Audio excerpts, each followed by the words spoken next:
কি জন্য আমরা মিছিল করেছি, কি জন্য আমরা দণ্ডায়মান হয়ে দাঁড়িয়েছি, কি জন্য আমরা শরীর থেকে গাম জড়াচ্ছি, এটা আমরা আশা করেই জানি।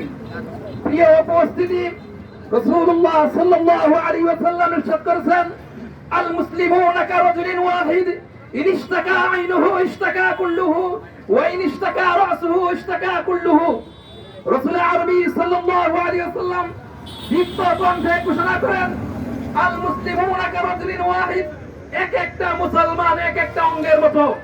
যদি কোন মুসলমানের মাথা ব্যথিত হয়, মাথা আক্রান্ত হয়, মাথা ব্যথা হয়, সমস্ত শরীর টের পায়, সমস্ত অঙ্গ প্রত্যঙ্গ টের পায়।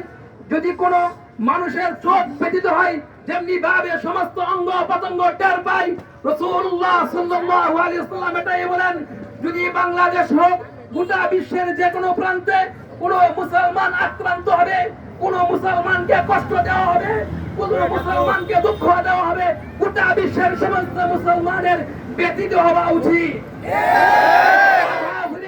ফিলিস্তিন ভাই বোনেরা শাহাদাত বরণ করেছে, অসংখ্য ফিলিস্তিন ভাইকে হত্যা করা হয়েছে, খুন করা হয়েছে। মুহতারাম হাজিরিন, আমাদের শরীর থেকে গাম জড়াচ্ছি আর তারা তাদের শরীর থেকে রক্ত জড়াচ্ছে। আমি বলতে চাই, আমরা যদি আমাদের সরকার বাহাদুর আমাদেরকে ওই রকম ভাবে অনুমতি দেয়, ভিসার ব্যবস্থা করে দেয়, আমরা কারা কারা ফিলিস্তিন যেতে রাজি আছি। আমরা যদি করতে না পারি, আমরা তবু ইসরায়েলি যত পণ্য রয়েছে, যত পণ্য বাংলার জমিনে রয়েছে, কোকা কোলা সহ যত পণ্য রয়েছে, এগুলো আমরা বয়কট করবো তো ইনশাআল্লাহ। আমাদের বড়ডুবা যত দোকানদার রয়েছে, আমি তাদের প্রতি উদারতা আহ্বান রাখবো, বড়ডুবার জমিনে বড়ডুবা প্রত্যেকটা দোকানদারের প্রতি আহ্বান থাকবে, আমরা আমাদের দোকানের মধ্যে যদি ইসরায়েলি কোনো পণ্য থেকে পণ্যগুলো আমরা নিক্ষেপ করে ফেলে দিব।